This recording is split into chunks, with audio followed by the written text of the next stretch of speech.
me olvida, siempre se me olvida, así que siempre voy a agradecer a las personas que me recuerden. Ah, y también les doy puntos, así que tiene un punto de participación, Francisco. Sigamos. Dice, se le pide, ¿cuál sería la jerarquía de los proyectos? ¿Por qué? Ya, entonces para jerarquizar los proyectos, nosotros vimos la diapositiva pasada y también lo estudiaron para su control, que existen diferentes eh, criterios de evaluación. Y en base a esos criterios va a depender si uno hace un proyecto o hace otro. Y entonces recordemos los criterios que teníamos y bueno, esta es como la respuesta. Tenemos el primer proyecto que es el VPN, el valor presente neto, y ese sí lo vamos a usar. Tenemos, perdón, dije proyecto, es criterio. Tenemos el segundo criterio, que es el criterio LATIR, que también los vamos a usar, nos sirve. ¿En qué caso no nos servía LATIR? ¿Alguien se acuerda? Cuando son proyectos mutuamente excluyentes. Muy bien, muy bien. No, no te veo, pero tiene un punto de participación. Oh, se me Gracias. desapareció el cuadro con los nombres. Ahí está. Ya. Después, el payback, que en este caso vamos a usar el payback descontado. Y el índice de rentabilidad. Y acá tengo que ese no lo vamos a usar. ¿En qué caso era que nos convenía usar el índice de rentabilidad?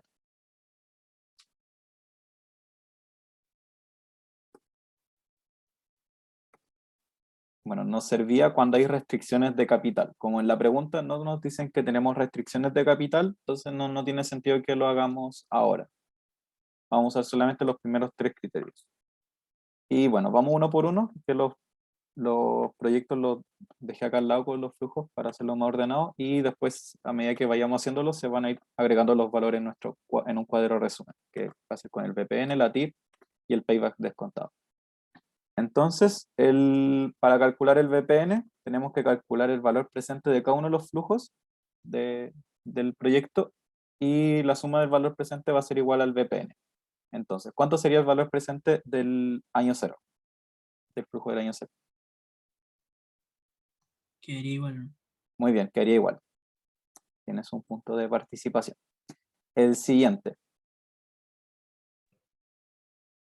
Pero, Joaquín, creo que la tasa era semestral, ¿no habría que pasarla anual ya que los flujos son anuales para Muy poder bien, sacar el valor presente? muy bien. Tenemos que usar, bueno, para traer la valor presente tenemos que usar la tasa y eso es lo que nos falta encontrar, porque acá nos dice que la tasa es efectiva semestral y los flujos son anuales. Por lo tanto, tenemos que pasar la tasa de efectiva semestral a efectiva anual, tal como dijo Francisco. Así que por tu buen ojo también tiene un punto de participación. ¿Y cómo se pasa? Bueno, tenemos que la tasa efectiva semestral es 4,88%. Como es semestral y queremos pasarla anual, hay 2 semestres dentro de un año, por lo tanto se eleva a 2 y se le pone menos 1. Y nos va a dar que es un 10%. Y esa es la fórmula que usamos. Y entonces ahora con esta tasa sí podemos usar para traer a valor presente cada uno de los flujos. Así que muy bien, Francisco. Sería 1 más la tasa. Y acá elevado a 1. Y el siguiente sería lo mismo, pero elevado a 2.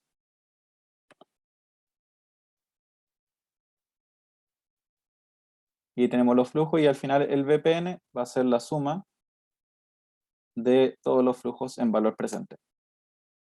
O otra forma de hacerlo, si lo prefieren hacerlo así, es con la fórmula de VPN, que es el 10%. Después solamente tienen que seleccionar los valores de valor futuro, perdón, del año 1 en adelante, los que trajeron a valor presente, y me equivoqué, eran sin traer los valores presentes. Y después le suman la inversión inicial. Y nos da exactamente el mismo valor. Después la TIR, ¿cómo se calculaba? Era igual TIR, esa es la fórmula. Y seleccionamos los flujos, nos da una TIR de 67% y el payback descontado tenemos que calcularlo. ¿Alguien se acuerda cómo calcularlo o alguien me ayudaría cómo calcularlo? Había que ocupar los flujos en valor presente, ¿no? Muy bien, tenemos que usar el flujo en valor presente porque es el payback descontado. Entonces, ese es el primer paso. Luego, ¿Qué debemos hacer para definirlo? Oye, para no hacer tan... Dime. Flujos acumulados. Muy bien, tenemos que calcular los flujos acumulados. Viendo los flujos acumulados, ¿cuántos creen que sería el payback de este proyecto? ¿Sería menor de un año o mayor a un año?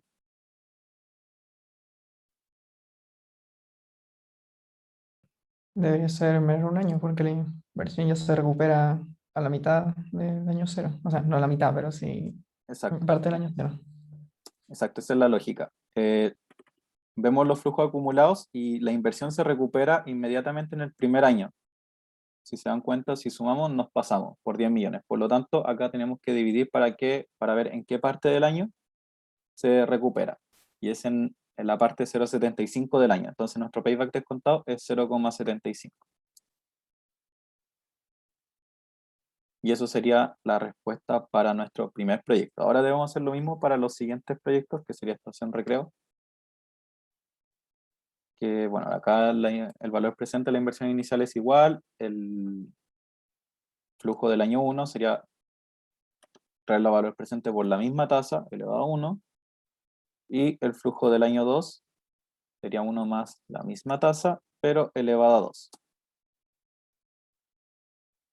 Y el BPN va a ser la suma de todo eso. La TIR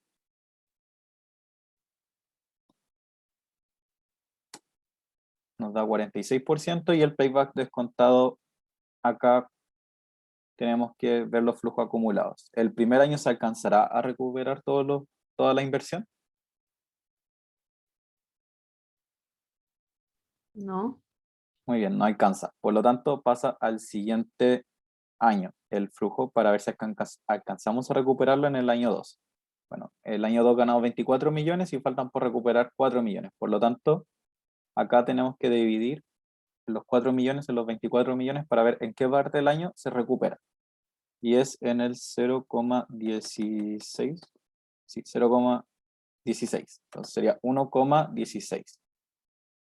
¿Por qué? Porque tuvo que pasar un año y recién en la porción 0,16 del segundo año alcanzamos a recuperarlo. Y ahora vamos con el último proyecto, que sería lo mismo que hicimos antes. Flujo por 1 más la tasa de descuento elevado a 1. Flujo por 1 más la tasa de descuento elevado a 2. El BPN, que era la suma de los valores presentes. La TIR, que es igual a TIR, y por los flujos que genera el proyecto.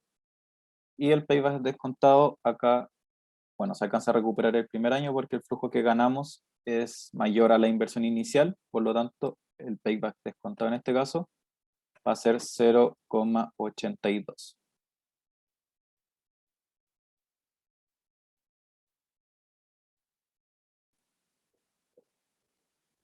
Y bueno, esos serían los resultados para cada criterio. Y ahora tenemos que ver cómo vamos a jerarquizar cada proyecto en base a cada uno de los criterios. Entonces vamos a ir viendo uno por uno los criterios y ver cuál proyecto elegiríamos primero. Y para eso los vamos a pintar con estos colores, donde el primer lugar tendrá un color verde, el segundo lugar un color amarillo, y el tercer lugar va a estar en azul. Entonces, si nosotros eligiéramos el criterio del BPN, ¿cuál proyecto harían primero?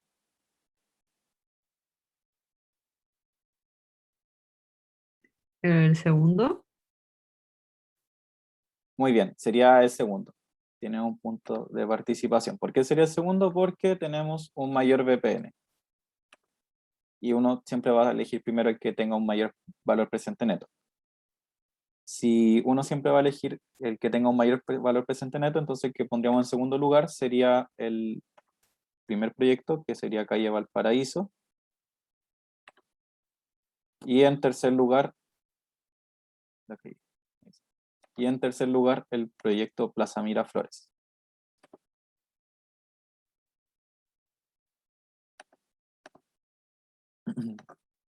Ahora si eligiéramos el criterio LATIR, ¿cuál proyecto harían primero? El tercero. Muy bien. uno siempre va a elegir el proyecto que tenga una mayor tasa interna de retorno, porque significa que voy a tener un mayor retorno sobre la inversión. Por lo tanto, voy a elegir primero el tercero. ¿Quién dijo eso? Tiene un punto de participación también. Y en segundo lugar, el que tenga segundo mayor TIR, que sería acá el primero.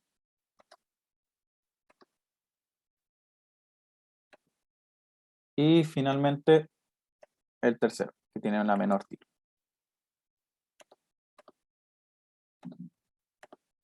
Y con el payback descontado, esto está como porcentaje y no debiese estar como porcentaje. Suponiendo que uno quiere recuperar la plata lo antes posible, ¿cuál proyecto sería el primero? El primero. Muy bien, sería el primero. ¿Por qué? Porque recuperamos la plata mucho antes, porque tiene un número menor, antes en el año. ¿Verdad? No, no es mucho antes, de ser como un mes antes, pero es antes que lo otro.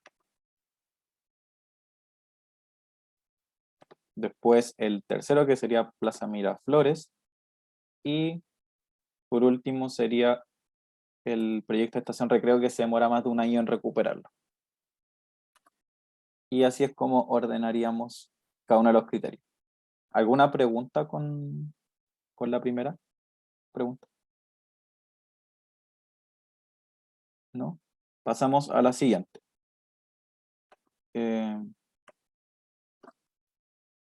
Bueno. No lean esos, son spoilers. Ya, ahora dice la pregunta B. Si el presupuesto municipal y única fuente de efectivo para la inversión es de 45 millones, ¿qué proyectos haría? Por lo tanto, ahora tenemos una restricción de capital en el cual solamente podemos invertir 45 millones.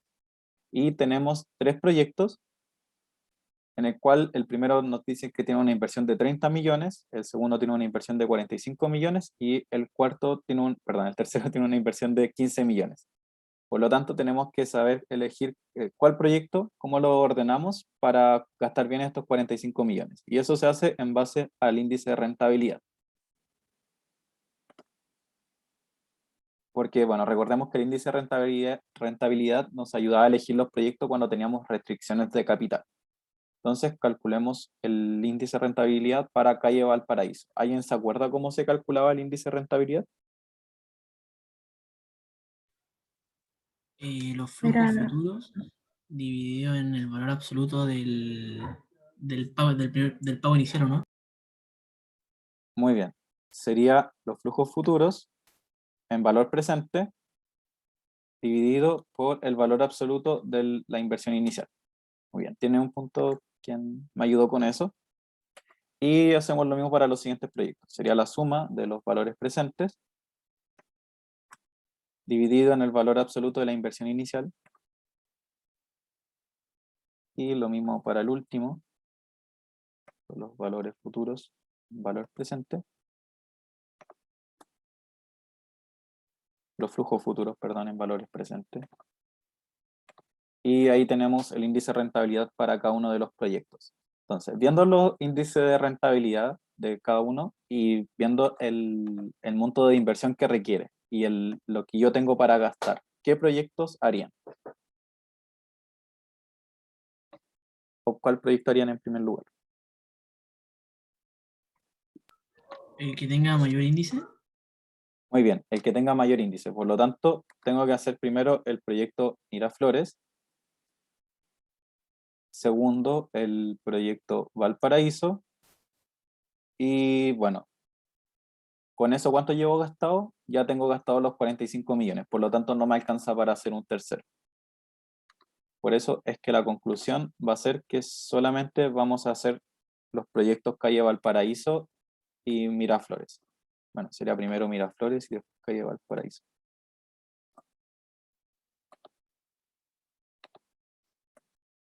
El chico que me ayudó con los índices de rentabilidad también tiene un punto de participación. ¿Alguna duda con esta pregunta? ¿Alguien se perdió en un punto con un cálculo? Bueno, la clave estaba acá que teníamos una restricción de capital, una restricción de inversión de 45 millones, entonces teníamos que fijarnos en el monto a invertir en cada proyecto. Yo tengo una pregunta. Dime. Ya, ¿qué pasa si, por ejemplo, el de Plaza Miraflores ya tiene el mayor índice de rentabilidad, pero se hubiera salido del presupuesto? Ah, ¿Qué, entonces qué pasa? no habría que hacerlo, porque no alcanza como para invertir toda la plata. Ahí. Entonces, ¿no iríamos como a la segunda opción, una cosa así? Sí, a la segunda opción que si no alcancé para invertir. Ah, ya, ya, gracias. De nada. Y ahora pasamos a la pregunta 3, que tengo la respuesta acá.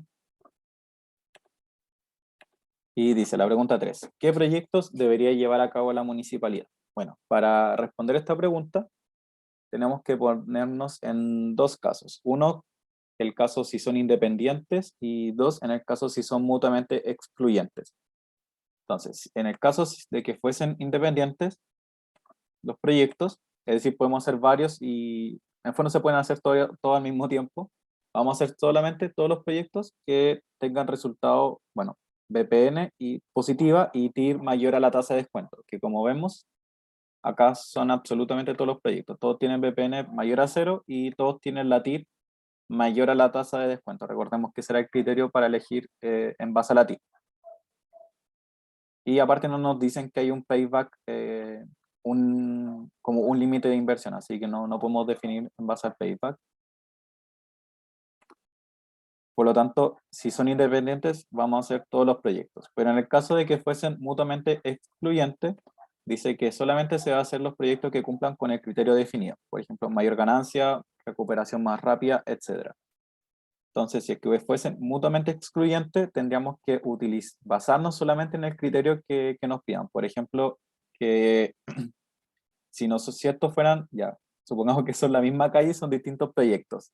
Hay que definirlo en base a un criterio en específico. Por ejemplo, si la alcaldesa, que es la tía Coti acá, quiere que se recupere como, o sea, quiere que la inversión se recupere lo más pronto posible, hay que fijarse en el payback y eso va a ser lo que va a definir. O si quiere tener el mayor retorno a la inversión, entonces hay que fijarse en el BPN, que va a ser el que va a ser el que nos va a entregar mayor ganancia en base a la inversión. Y eso, ¿alguna pregunta con esto? Era una pregunta más de materia y ponerse bien en los dos casos. ¿No? Entonces pasamos al siguiente ejercicio, que es el más largo, que es un ejercicio este es de evaluación de proyecto, donde tenemos que construir el flujo de caja libre del proyecto. Y bueno, estos ejercicios son típicos, así que es típico que les va a entrar uno parecido en la prueba, en el examen, perdón, para que se preparen. Y dice ejercicio 2. La firma textil Ropa con Style S.A. está evaluando un proyecto para desarrollar una fábrica de ropa low cost para comunidades vulnerables en países con bajos ingresos per cápita a través del mundo. Dado esto, para desarrollar la compañía ya ganó y pagó una licitación pagando 60.000 UF y durará 6 años dicha concesión. Durante los próximos 3 años espera generar ingresos por ventas de 100.000 UF por año, con una razón de contribución del 40% y costos fijos desembolsables incrementales de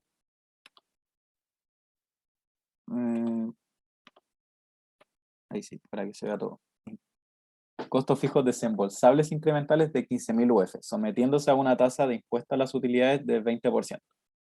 La inversión inicial considerará costos para dejar operativa la infraestructura y los equipos por 80.000 UF, depreciables en línea recta y sin valor residual durante los 4 años, y podrán venderse en el mercado secundario al final del 6º año por 18.000 UF.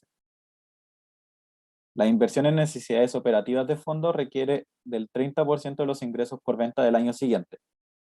Y esto considera que a partir del 4º año los ingresos operativos serán de 120.000 UF.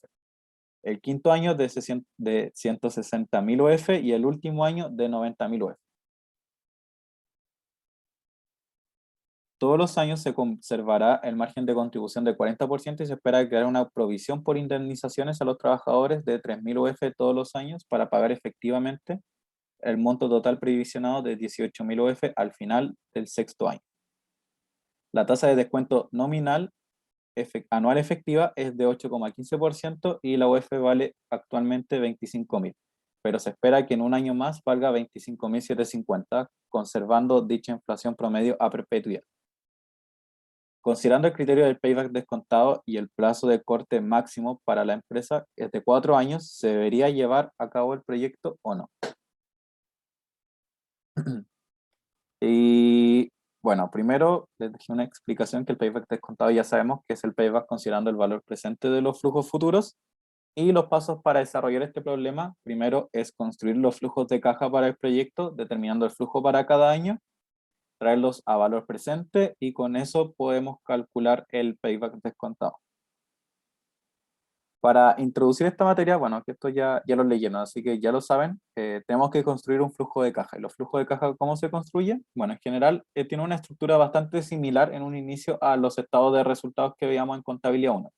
Tenemos que poner los ingresos por venta, los costos por venta, después sacamos el margen bruto, después están los gastos de administración y ventas, y están los gastos por depreciación. De repente se van a incluir un par de cosas acá entre medio, como unos gastos adicionales, como van a ver en este ejercicio, o que se separan los costos de venta en costos variables y costos fijos, que también es como pasa en este ejercicio. Con eso llegamos a la utilidad antes de impuestos, después van los impuestos, y con eso llegamos a la utilidad neta. Y en general acá es bastante parecido a un estado de resultados, si es que no es exactamente igual.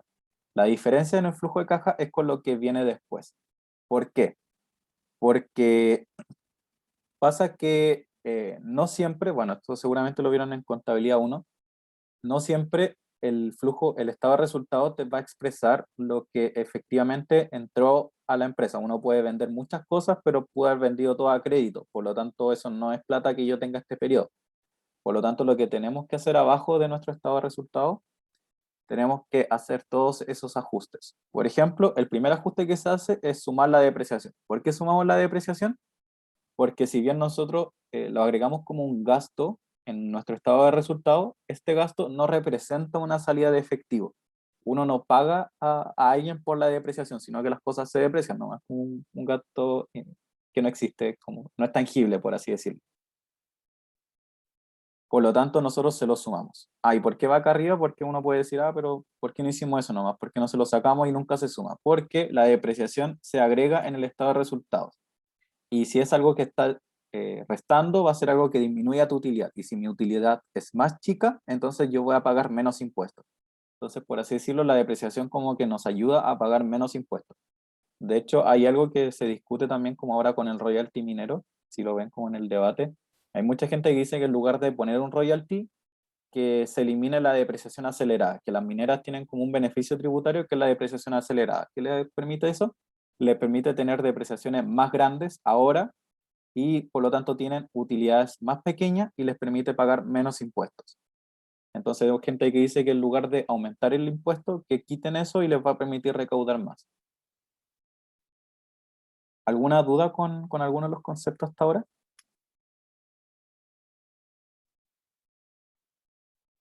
¿No?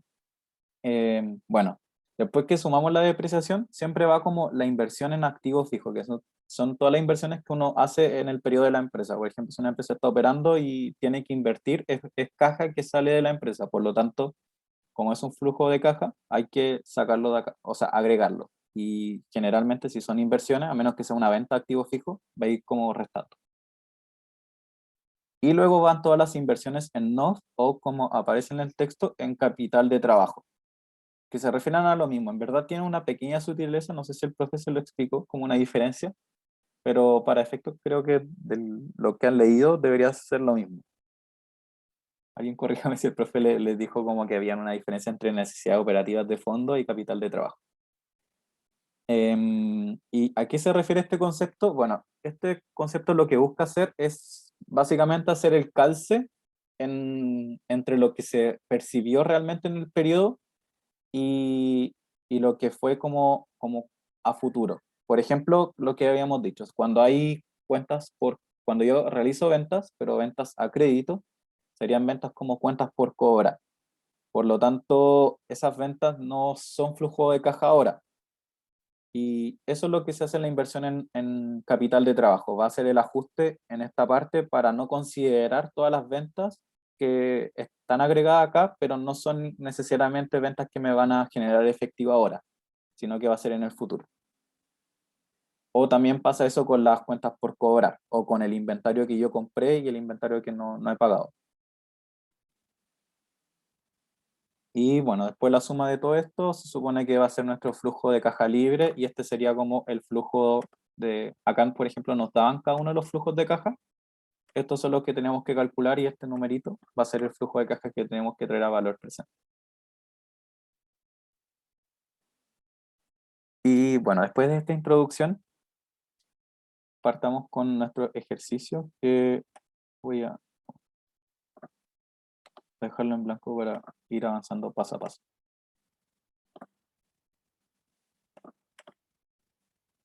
Ya, yo marqué en negro cada uno de los puntos relevantes, y primero nos dicen que se pagó una licitación por 60.000 UF y durará 6 años dicha concesión. El pago de esa licitación, ¿creen que se debería agregar en nuestro flujo de caja?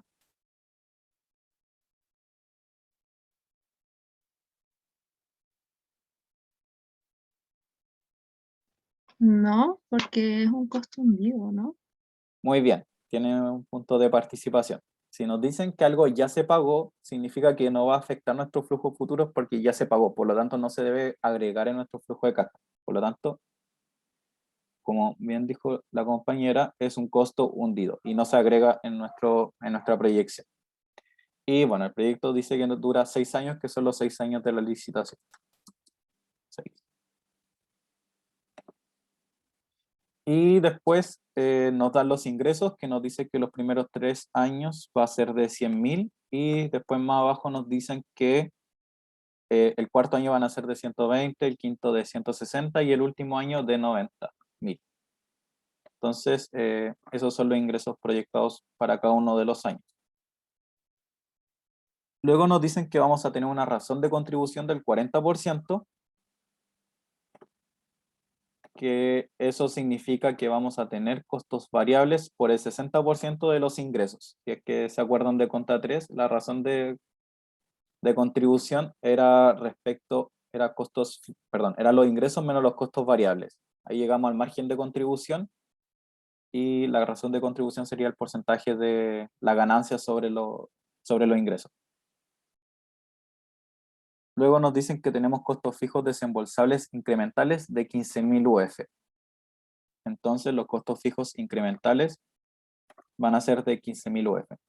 Es muy importante este concepto de incremental, porque alguien puede pensar que incremental significa que van a ir como incrementando 15.000 todos los años. Si el primer año fueron 15.000, el segundo año van a ser 30.000, después 45.000, así, y la verdad no, que sea incremental no significa que sea eso. Uno siempre que tiene que construir los flujos de caja en base a los flujos incrementales. ¿A qué se refiere eso? Por ejemplo, si una empresa normalmente gana 100.000 y está evaluando hacer un proyecto que va a hacer que sus ingresos aumenten a 130.000. El flujo de caja de evaluación de proyectos lo tiene que hacer considerando los 30.000 que ganó o los 130.000 en total. ¿Qué creen ustedes? Lo que ganó, o sea, la diferencia de los dos al final. Muy bien. Tiene un punto de participación, y los flujos de caja a eso se refieren con que son incrementales, es considerando solamente la diferencia sobre lo que normalmente ganamos. Por lo tanto, el flujo de caja se tenía que hacer por los 30.000. Si acá nos dicen que vamos a tener flujos desembolsables incrementales de 15.000, significa que vamos a tener un costo fijo adicional de 15.000 cada año. A eso se refiere cuando nos dicen que es incremental. Por lo tanto, solamente consideramos los 15.000 para todos los años igual. Y después nos dicen que hay una tasa de impuestos del 20%.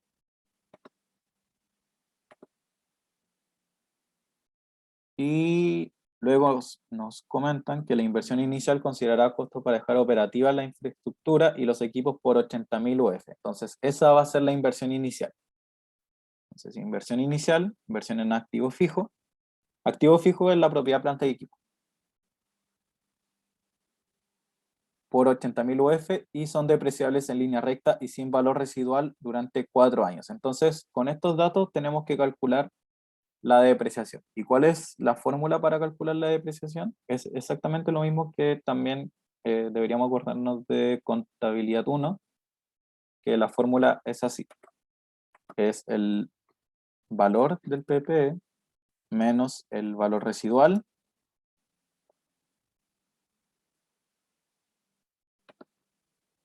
dividido en la vida útil. Y así llegamos al valor de la depreciación, que en este caso va a ser igual a 80.000 dividido en 4, porque nos dicen que no tiene valor residual. Si hubiese tenido valor residual, tenemos que restarle el valor residual. Por lo tanto, la depreciación anual para 4 años va a ser de 20.000. Y luego nos dicen que se podría vender en el mercado secundario en el sexto año por 18.000 UF. Entonces se puede vender por 18.000 UF el último año.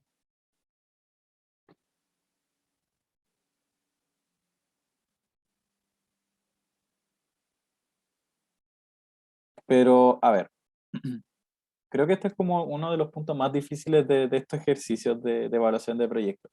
Cuando nos dicen que se puede vender el activo fijo.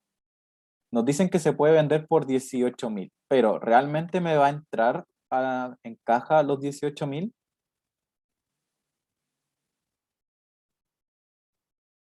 Bueno, No, muy bien. No nos van a entrar los 18.000. ¿Por qué? Porque cuando yo venda la propiedad, planta y equipo, cuando venda mi activo fijo, va a pasar lo siguiente. Dice que se pueden vender en 18.000.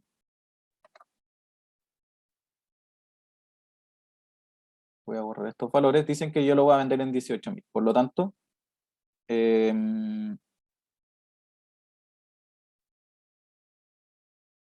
así, los vendo en 18.000. Eso va a ser el efectivo. Pero mi propiedad, planta y equipo, ¿cuánto valía cuando la vendí? Valía 0, porque tenía 0 valor residual. Y al cuarto año ya valía 0 mi máquina. Por lo tanto, cuando yo la venda, esto es un asiento contable, este es el debe y este el haber, por si no cachar. Y cuando vendo una propiedad planta de equipos, se genera el efectivo, entra efectivo en el debe, y en el haber sale la propiedad planta de equipo, y a su vez se genera una utilidad por la venta. Y por lo tanto la utilidad por la venta va a ser igual a 18.000, porque mi máquina valía 0.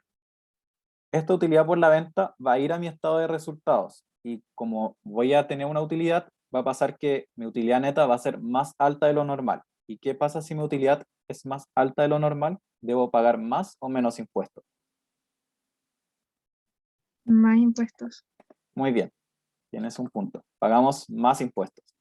Por lo tanto, yo tengo que considerar ese efecto de pagar más impuestos cuando construya mi flujo de caja. ¿Y cómo va a ser? Bueno, se hace de la siguiente manera. Es poniendo los 18.000 y multiplicándolo por 1 menos la tasa de impuesto, que es 20%. Y así llego a los 14.400, que va a ser equivalente a la ganancia que tuve, los 18.000, pero menos los impuestos adicionales que tuve que pagar. Y así llego a los 14.400.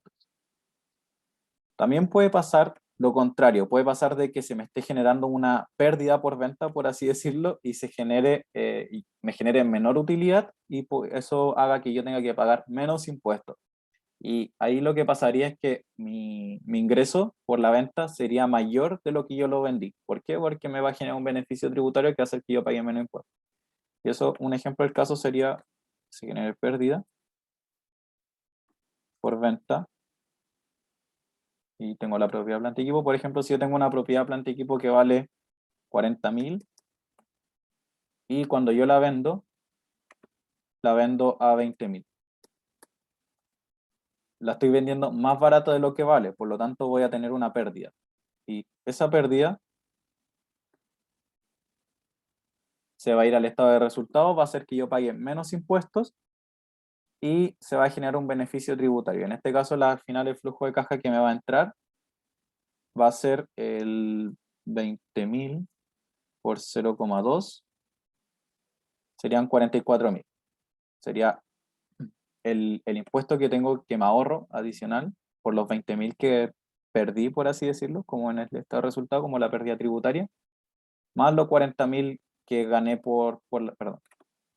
No serían 44.000, serían 24.000, ahí sí. Eso fue lo que yo gané por la venta, más el beneficio tributario que se me generó. Ahí sí, sería 24.000. Eso con la venta. Igual después van a haber muchos ejercicios que tienen eso, así que si alguien se confunde con este punto me pueden preguntar por mail, porque en general igual son bien cambiantes esa parte. Luego nos dice, ya, las inversiones en necesidades operativas de fondos que requieren son el 30% de los ingresos del año siguiente. Entonces, las necesidades operativas de fondo, que no las tengo anotadas acá, pero para que nos acordamos, son el 30% del ingreso por venta del año siguiente. Y la razón de contribución del 40% ya la tenemos. Y se espera crear provisiones por indemnización a los trabajadores por 30.000 UF todos los años. Bueno, ¿qué son las provisiones? Las provisiones son un gasto similar a la depreciación, son gastos no desembolsables. Lo que genera que baje mi utilidad, pero no genere una disminución en efectivo, por lo tanto después se tienen que sumar. Y bueno, para recordar un poco qué eran las provisiones, también es como un adelanto de un gasto, como acá dice provisión por indemnizaciones, como yo sé que mi proyecto dura 6 años y sé que al final del 6º año tengo que despedir a mis trabajadores, tengo que provisionar la indemnización, que al final se va a pagar, que va a ser de 18.000 UF al 6º año. Y bueno, luego nos dicen sobre la tasa de descuento anual efectiva.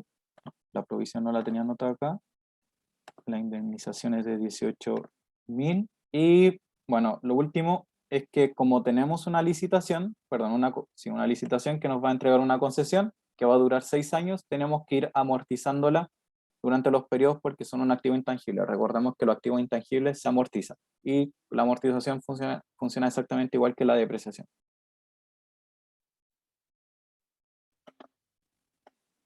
Asegurarme que acá no falta nada. Y por último, las tasas de interés. Nos dicen que la tasa de interés nominal es de 8,15% y que el valor de la UF ahora es 25.000 en pesos y que el año siguiente va a ser de 25.750. Recordando un poco los ejercicios de matemática financiera, si el valor de la UF sube de esta forma, ¿qué puedo calcular con esto?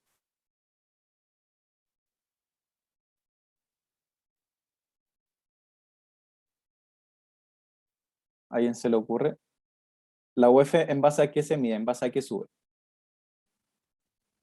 ¿Se puede calcular la inflación? Muy bien, se puede calcular la inflación. Muy bien, tienes un punto de participación. Y con esto podemos calcular la inflación y se los voy a dejar esto porque va a servir para lo que les voy a dejar de tarea. Entonces, bueno, estos valores los vamos a ir anotando nosotros ahora para construirlo en conjunto.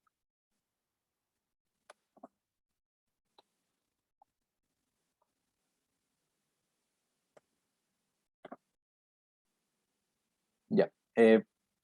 Los flujos de caja, bueno, tenemos que ir poniendo cada una de las cuentas, esto ya saben hacerlo, me imagino. Y a los lados ponemos cada uno de los años en los cuales va a ocurrir cada flujo. En el año 0 solamente van las inversiones.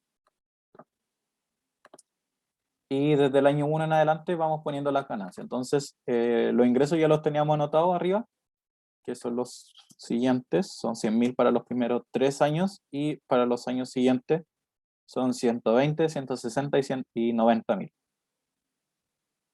Eso.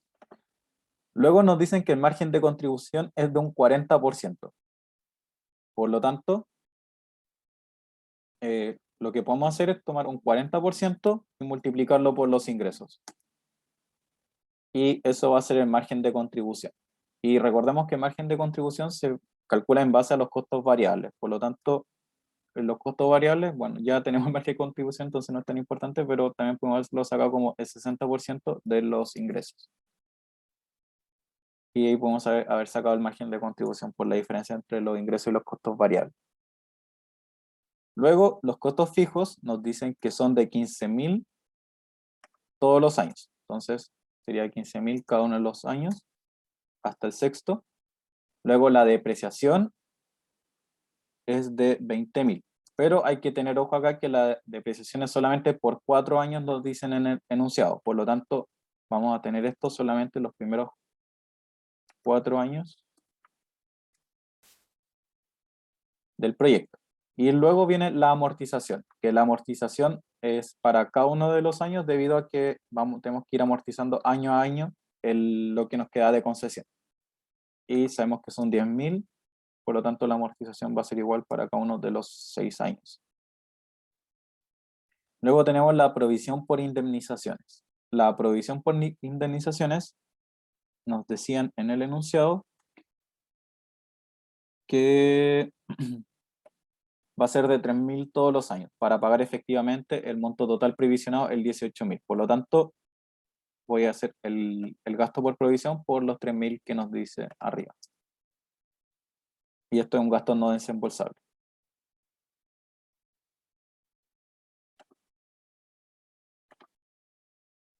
Ahí sí.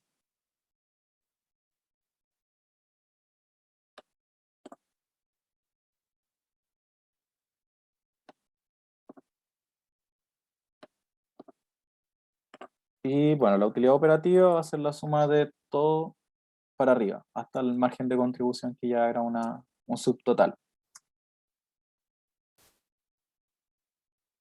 Sería lo mismo para el lado. Y los impuestos nos dicen que un 20%, entonces sería la utilidad neta por los impuestos de 0,2. Y después la utilidad operativa después de impuestos, o la utilidad neta. Le voy a poner el signo acá. Ay, me equivoqué arriba, que soy pavo.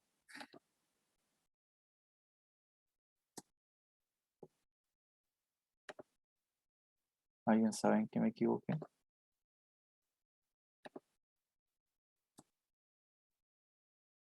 Ahí sí. Y esto, le voy a poner el signo. Ahí sí, que le puse igual suma y estaban todos con signo positivo, entonces no. Tenía que ir sumando y restando cada uno. Y lo que hice ahora es ponerle el signo a cada uno de los valores y después puedo poner suma y se calcula la suma total.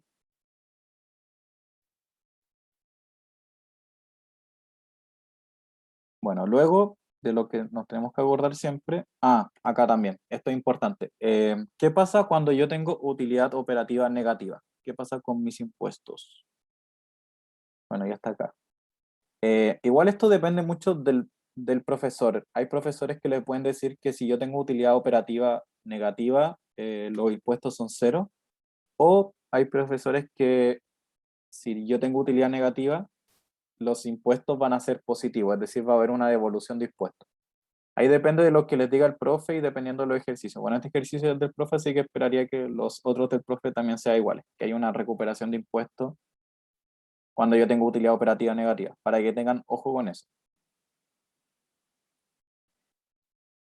Y después mi utilidad neta, después de impuestos, va a ser la suma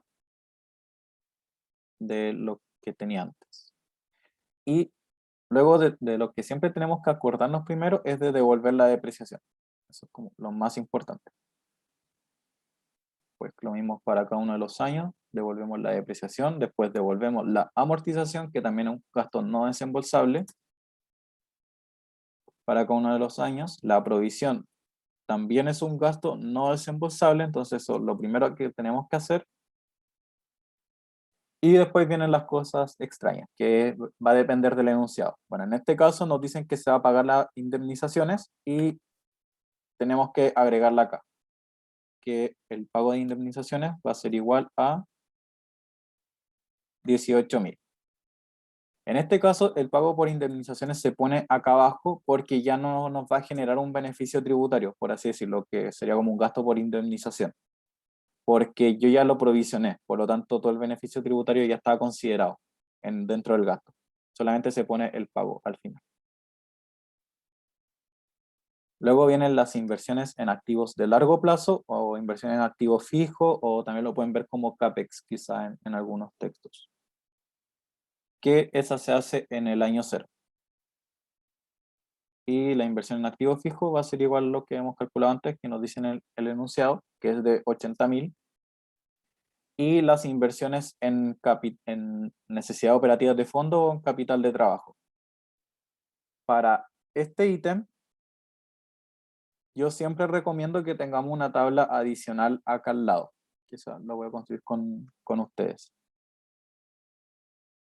Porque uno lo que considera en el flujo de caja es la inversión en necesidades operativas de fondo, que va a ser distinto como o la inversión en capital de trabajo, que va a ser distinto al capital de trabajo que tenga una empresa. Una empresa siempre va a tener capital de trabajo, pero lo que uno agrega en el flujo de caja va a ser la inversión adicional a lo que ya se tenía. Por lo tanto, para hacer esto yo siempre recomiendo hacer como una tablita aparte. O en algunos ejercicios del profe van a ver que tiene como 2 líneas, pero de las 2 líneas solamente se considera una, que es la de la inversión. Entonces, nos dicen que la necesidad operativa de fondo es un 30% de los ingresos por venta del año siguiente. Por lo tanto, vamos a tener desde el periodo 0, 30% de los ingresos por venta del año siguiente. Y eso van a ser nuestras necesidades operativas de fondo para cada año. Pero al final lo que yo voy a invertir va a ser la variación de cada uno de los años. Dicho de otro modo, va a ser el primer año sí o sí se invierte, pero lo que yo voy a invertir el segundo año va a ser el adicional que yo necesite, que va a ser el de este año menos el del año anterior. Por lo tanto, el primer año no voy a tener inversión, el segundo año tampoco, pero el segundo año sí voy a tener. ¿Por qué? Porque yo necesito 36.000, pero mi empresa únicamente tenía dentro 30.000, por lo tanto voy a tener que invertir 36.000. Y lo mismo para el siguiente periodo y para cada uno de los años. Y bueno, creo que puse mal los signos que estaban positivos, entonces era al revés, sería 30.000 menos, eso así me van a dar los signos bien, ahí sí.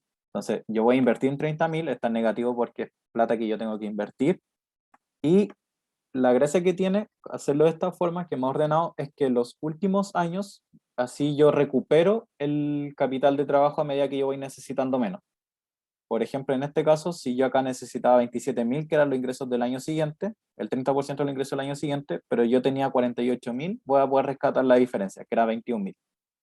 Y lo mismo el sexto año, que ya no voy a necesitar inversiones para el próximo año y van a ser los 27.000 de acá.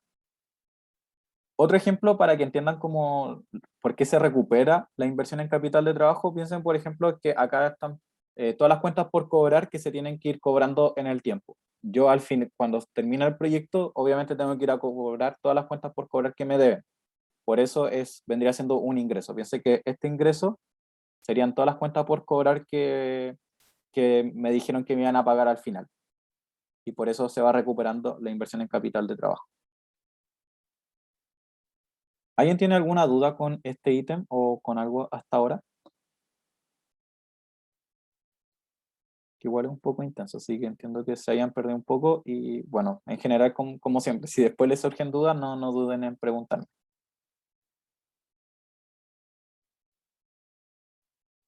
Y, bueno, acá hice la línea separada, que sería puse separada la inversión de la recuperación para que no quedaran dudas, pero se calculan de la misma forma. Y por último, el valor de desecho, que vendría siendo a cuánto yo vendí, cuánto efectivo me entró o me salió por vender el proyecto, que en este caso sabemos que va a ser 14.400 y no 18.000 por las razones que ya habíamos explicado. Y luego el flujo de caja libre va a ser la suma de todo lo anterior, de la utilidad neta hacia abajo. Y eso sería nuestro flujo de caja para cada año, que lo voy a verificar acá. Y si estamos correctos. ¿Alguna duda hasta ahora?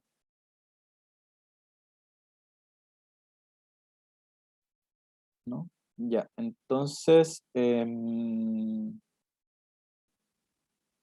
ya. Lo que debemos hacer ahora es traer a valor presente cada uno de estos flujos. Estos flujos son los mismos que teníamos como en el ejercicio 1. Tenemos la inversión inicial y cada una de las ganancias para los periodos siguientes. Y para traerlo a valor presente, estos flujos tienen una característica, que están en UF. Siempre nos hablan de UF. Por lo tanto, si los flujos están en UF, ¿qué tasa debo usar? Está por 2 puntos de La participación. real. Muy bien, tenemos que usar la tasa real. Tiene 2 puntos de participación. ¿Quién dijo eso? Y esa tasa es la que tenemos que calcular, que, bueno, está acá, así que hagámoslo de nuevo. Nos dicen que la tasa nominal es del 8,15%. Si yo tengo la tasa nominal y ya tengo los datos para calcular la inflación, puedo calcular la tasa real. ¿Cómo yo calculo la tasa real? ¿Qué tengo que usar? ¿Cómo se llama la fórmula que tengo que usar? Esto lo hacíamos mucho en las primeras ayudantías. La fórmula de Fischer. Muy bien. Muy bien. Tienes un punto de participación. Tenemos que usar la fórmula de la paridad de Fischer. Y la fórmula de paridad de Fischer nos dice que la tasa nominal va a ser igual a 1 más la tasa real por 1 más la inflación. Sí. Y bueno, si sabemos que el valor de la UF el próximo año va a ser de 25.750 y este año fue de 25.000, la inflación va a ser igual a la variación de la UF en el año, ¿verdad? Por lo tanto, la inflación va a ser igual al valor, sería final dividido en inicial, menos 1. Y esa va a ser mi inflación. Voy a dejar acá igual al lado. Sería mi variación. O también puede ser con la otra fórmula que creo que es más familiar para ustedes. Sería final de 25.750 menos inicial, que era 25.000, dividido en inicial, que es 25.000. Y con esto puedo calcular mi tasa real, que despejando sería la 1 más la nominal, dividido en 1 más la inflación. Y esa debería ser mi tasa real, menos 1. Ahí sí. Va a ser de 5%. Ya, y ahora con esto sí podemos calcular el payback, que se los voy a dejar de tarea.